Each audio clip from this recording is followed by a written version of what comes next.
ಎಲ್ಲರೂ ಮಾತಾಡಿದ್ದೀರಾ. ಇವತ್ತು BJP ಮತ್ತು JDS ಒಟ್ಟಾರೆ ಎಲೆಕ್ಷನ್ ಮಾಡ್ತಾರೆ.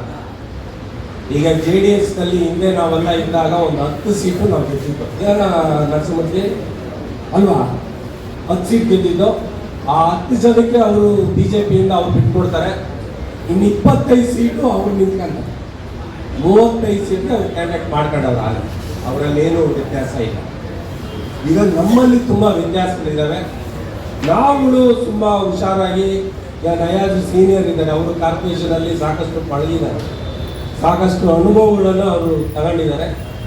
ನಾವು ಎಲ್ಲ ಹಿರಿಯರು, ನಮ್ಮ ಜಿಲ್ಲಾಧ್ಯಕ್ಷರ ಒಂದು ಅವರ ಅಧ್ಯಕ್ಷರ ಮೇಲೆ ನಾವೆಲ್ಲ ಒಟ್ಟಾಗಿ ಸೇರಿ, ಇಕ್ಬಾಲ್ ಇರ್ಬೋದು, ರಫೀಕ್ ಅಹಮದ್ ಇರ್ಬೋದು, ಎಲ್ಲ ನಾವೆಲ್ಲ ಹಿಂದೆ ಏನು ಮುಖಂಡರುಗಳು, ನಾನು ಹಳಬೇನೆ, ನಿಮಗೆ ಗೊತ್ತಿದೆಯೋ ಏನೋ ಗೊತ್ತಿಲ್ಲ, 2000ರಿಂದ 2013ವರೆಗೂ ಕಾಂಗ್ರೆಸ್ಸಲ್ಲೇ ಇದ್ದವನು. ನಾನು OBC ಜಿಲ್ಲಾ ಅಧ್ಯಕ್ಷ ಇದ್ದೆ. ನಾನು ರಾಮಕೃಷ್ಣ ಹಾಗೂ ಗುರು ಎಲ್ಲರವೆಲ್ಲ ಒಂದು ಟೂರ್ ಹೊಡಿತಾ ಇದ್ದು, ಇಡೀ ಜಿಲ್ಲೆಯಲ್ಲಿ ನಾವು ಓಡಾಡ್ತಾ ಇದ್ದು. ಅವರು SC ಸೆಲ್ಲು, OBC ಸೆಲ್ಲು, ಆಮೇಲೆ ST ಸೆಲ್ ಎಲ್ಲ ನಾವೆಲ್ಲ ಒಂದು 5-6 ಜನ ನಾವು ಒಟ್ಟಿಗೆ ಕಾರ್ಯಕ್ರಮ ಮಾಡಿಕೊಂಡು ಅವತ್ತು ನಾವು ಕಾಂಗ್ರೆಸ್ ಪರವಾಗಿ ನಾವು ಹೋರಾಟ ಮಾಡ್ತಿದ್ದು. ಅವತ್ತು ಕಾಂಗ್ರೆಸ್ಸು ಈ ತುಮಕೂರಲ್ಲೂ ಗೆಲ್ತು, ರಫೀಕ್ ಅಹಮದ್ ಅವರು ಗೆಲ್ತು. ಆವಾಗ ನಾವು ಹೋಗಿ JDS ನಿಂತಿದ್ದೆ. ಇರಲಿ, ಅದೆಲ್ಲ ಆಗೋಗಿರೋ ಕತೆ. ಇನ್ನು ಮುಂದೆ ನಾವು ಈಗ ನಾನು ಕೆಲವು ವಿಚಾರಗಳು ಇಟ್ಕೊಂಡು ನಾನು ಏನಕ್ಕೆ ಈ ಪಕ್ಷಕ್ಕೆ ಬಂದೆ ಅಂದರೆ, ನಮಗೆ ಮುದ್ದಣ್ಣವರು ಹಳೆ ಸ್ನೇಹಿತರು, ಹಿಂದೆ ನಮಗೆ ಕಾಂಗ್ರೆಸ್ಗೆ ಕರ್ಕೊಂಬಂದವರು. ಅವಾಗ ನಾನು ಹೇಳಿದ್ರು, ಗೋವಿಂದರಾಜ್ ಕೂಡ JDS ಅಂತ. ನಾನು ಕೆಲವು ಜಾತ್ಯಾತೀತ ನಿಲುವಿನ ಮೇಲೆ ನಿಂತಿರೋ ವ್ಯಕ್ತಿ. ನಾನು ಯಾವುದೇ ಒಂದು ಕೋಮಿನ ಬಗ್ಗೆ, ಒಂದು ಕೋಮಿ ಪಕ್ಷದ ಬಗ್ಗೆ ಹೋಗೋಕ್ಕೆ ನನಗೆ ಇಷ್ಟ ಇದೆ. ಆ ಸಂದರ್ಭದಲ್ಲಿ ನಮ್ಮನ್ನು ಕರ್ಕೊಂಬಂದು ಮತ್ತೆ ನಾನು ಕಾಂಗ್ರೆಸ್ಗೆ ಬಂದೆ. ಯಾವುದೇ ಅಪೇಕ್ಷೆ ಇಲ್ದಿರ ನಾನು ಕಾಂಗ್ರೆಸ್ಸಲ್ಲಿ ಸೇರಿದ್ದೆ. ಸ್ವಲ್ಪ ಜನ ಅನ್ಕೊಂಡವ್ರೆ ಗೋವಿಂದರಾಜು ಟಿಕೆಟ್ ಕನ್ಫರ್ಮ್ ಮಾಡ್ಕೊಂಡ್ಬಿಟ್ಟವ್ರೆ ಅಂತ. ಇಕ್ಬಾಲ್ ಅವರೇ, ಯಾವ ಟಿಕೆಟು ಕನ್ಫರ್ಮ್ ಆಗಿಲ್ಲ, ಕೆಲಸ ಮಾಡೋಣ ಇಬ್ಬರು ಸೇರಿ, ಎಲ್ಲ ಕೆಲಸ ಮಾಡಿ ತುಮಕೂರನ್ನ ಗೆಲ್ಸೋಣ. ಕಾರ್ಪೊರೇಷನ್ ವಾರ್ಡು ಈಗ ನಯಾಜ್ ಹೇಳ್ತಾ ಇದ್ರು, 20 ಗೆಲ್ಲೇಬೇಕು ಅಂತ. 25 ಗೆಲ್ಲಕ್ಕೆ ಟ್ರೈ ಮಾಡೋಣ, ಆಯ್ತಾ? ಹಾಗಾಗಿ ನಾವೆಲ್ಲ ಒಟ್ಟಿಗೆ ಇರೋಣ. ನಾವು ಯಾವುದೇ ಪಕ್ಷ ಇನ್ನೊಂದು ಬಿಡಿ, ಇಲ್ಲಿಗೆ ಸ್ಟಾಪ್ ಮಾಡಿ, ನಾವೆಲ್ಲ ಒಂದೇ. ನಾನು ಯಾಕೆ ಹಿಂದೆ ವಿಚಾರ ಮಾತಾಡಿದೆ ಅಂದರೆ, ನಾನು ಈ ಪಕ್ಷದಲ್ಲಿ ದುಡ್ಡಿದ್ದೀನಿ. ನಾನು ಈ ಪಕ್ಷನ ಕೆಲಸಕ್ಕೆ ಪ್ರಾಮಾಣಿಕವಾದ ಕೆಲಸವನ್ನು ಮಾಡಿದ್ದೀನಿ. ಹಾಗಾಗಿ ರಫೀಕ್ ಅವ್ರಿಗೆಲ್ಲ ಕಾರಣ ಕೆಲವೇ, ಅದೆಲ್ಲ ಒಂದು ದಿವಸ ಯಾವಾಗ ಸೇರಿ ಮಾತಾಡೋದು, ಅವಾಗ ಮಾತಾಡಿ ನಿಮಗೆಲ್ಲ ತಿಳಿಸ್ತೀನಿ. ಇವಾಗ ನಮ್ಮ ಮುಂದೆ ಇರೋ ಚುನಾವಣೆ ಕಾರ್ಪೊರೇಷನ್ ಚುನಾವಣೆ. ಇದನ್ನು ನಾವು ಖಂಡಿತ, ಇವತ್ತು ಸರ್ಕಾರ ಇದೆ, ಇವತ್ತೇನಾದರೂ ಸರ್ಕಾರದ ಇತ್ತು, ನಾವು ಇಲ್ಲೇನಾದರೂ ಹಿಂದೆ ಹೋಗ್ಬಿಟ್ಟು ಅಂದರೆ, BJP ಏನಾದ್ರು ಕಾರ್ಪೊರೇಷನ್ ಗೆದ್ಬಿಟ್ಟು ಅಂದರೆ ನಮ್ಗಾಗುವಂಥ ಅವಮಾನ ಯಾರಿಗಾಗಲ್ಲ. ಅದು ನಿಮ್ಮ ಮೈಂಡಲ್ಲಿ, ನಿಮ್ಮ ಒಳ ಅಭಿಪ್ರಾಯಗಳು, ನಿಮ್ಮ ಒಳಗಡೆ ಏನೇ ಮುಂಗೋಪಗಳು, ನಿಮ್ಮ ಒಳಗಡೆ ಏನೇ ವಿಚಾರ ಇದೆಯೋ ಅದು ನಿಮ್ಮ ಒಳಗಡೆ ಇರ್ತದೆ.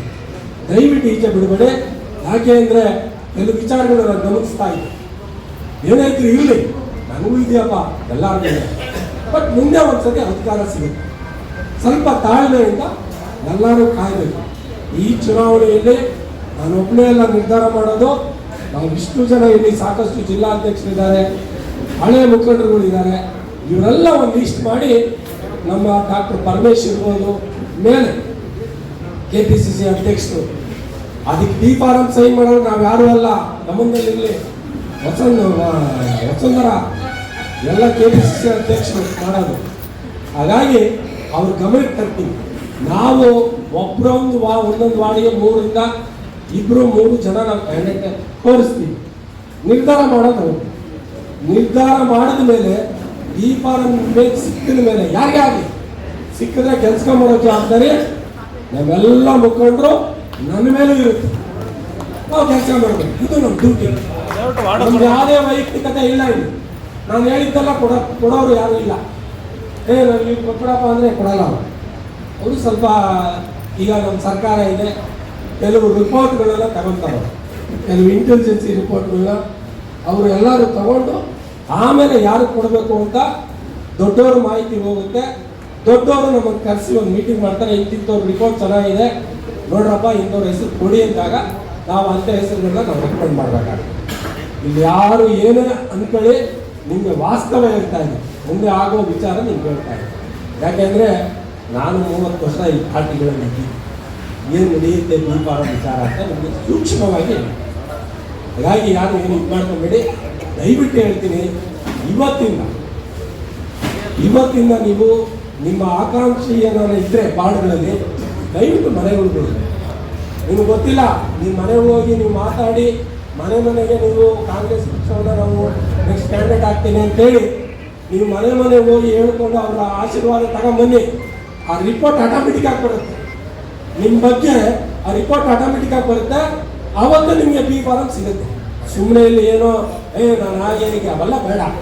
ನೀವು ನಾಳೆಯಿಂದ ಯಾರ ಕ್ಯಾಂಡಿಡೇಟ್ ಆಗಬೇಕು ಅಂತಿದ್ದೀರಾ, ನಾಳೆಯಿಂದಲೇ ಆ ವಾರ್ಡಲ್ಲಿ ಇವತ್ತು 2,000 ಮನೆ ಬರ್ಬೋದು, 3,000 ಮನೆ ಬಿಡ್ಬೋದು. ನಾಳೆಯಿಂದಲೇ ಮನೆಗೆ ಹೋಗಿ ಕ್ಯಾನ್ವಾಸ್ ಆಗುವಂಥ ಆಕಾಂಕ್ಷಿಗಳು ಏನಿದ್ದೀರಾ ದಯವಿಟ್ಟು ಹೇಳ್ತೀನಿ, ಹೋಗಿ ಕೆಲಸ ಮಾಡಿ. ಇಲ್ಲ ಅಂದರೆ ಆಗಲ್ಲ. ದಯವಿಟ್ಟು ಹೇಳ್ತೀನಿ, ನಿಮಗೆ ಬೇರೆ ರಿಪೋರ್ಟ್ ಸಿಗಲ್ಲ. ನಿಮಗೆ ರಿಪೋರ್ಟ್ ಸಿಗ್ಬೇಕಂದ್ರೆ ಮೇಲಧಿಕಾರಿಗಳು ಮೇಲವ್ರಿಗೆ ಇದೇ ರಿಪೋರ್ಟ್. ನೀವೇನು ಕೆಲಸ ಮಾಡ್ತೀರಾ ಅವ್ರಿಗೆ ಅಲ್ಲಿ ಹೋಗುತ್ತೆ ರಿಪೋರ್ಟ್. ಅವತ್ತು ನಮ್ಮನ್ನು ಕರೆದು ಹೇಳ್ತಾರೆ,